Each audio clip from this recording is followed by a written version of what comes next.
Good day, everybody. Welcome to today's video. If you own a Jeep Cherokee with a 3.2, or if you own a Jeep Wrangler with 3.6, this is something you're going to have to do. And today we're going to look at the Doorman aftermarket aluminum oil filter housing. This part number is 926959, which is the same as the 3.2 and the 3.6. So let's have a look and see what you get in the box. So this is the aluminum oil filter housing here. Bag of bolts. These are your O-ring kits that you're going to need to assemble it. Intake gaskets and etc. We got an oil filter cap. We got your plug. That'd be your oil filter.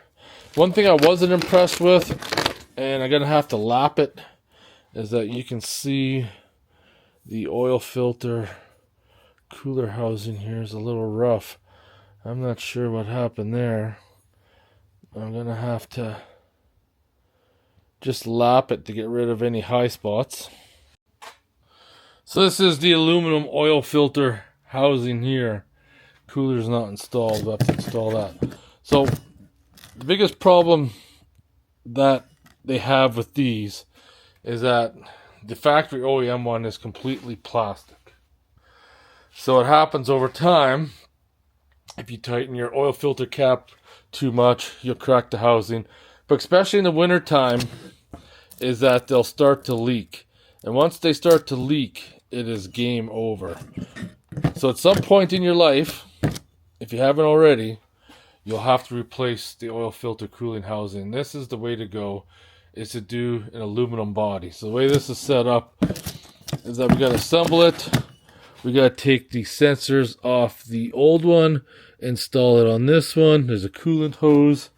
And from installing one in the JK, the hardest part I have is just pushing it into place with this stub right here. Can be a little difficult at times, but it will go in. One thing you will have to pay attention, depending on your model of year, it says the oil filter housing as of the 2014 and later model design will require 2014 oil filter for future oil changes. So if you have one from 2011, 2013, you won't be able to. You'll have to use a 2014 filter. So stay tuned to my channel where we install this. I hope you guys enjoyed this short video. If you have any doubts, don't, because like I said before, it's not a matter of if, it's a matter of when. You're going to have to do the oil filter housing, and this is the way to do it, and you shouldn't have to worry about it ever again. If you have any questions or comments, post them below. Otherwise, I'll see you guys in the next one. That's the number. Take care.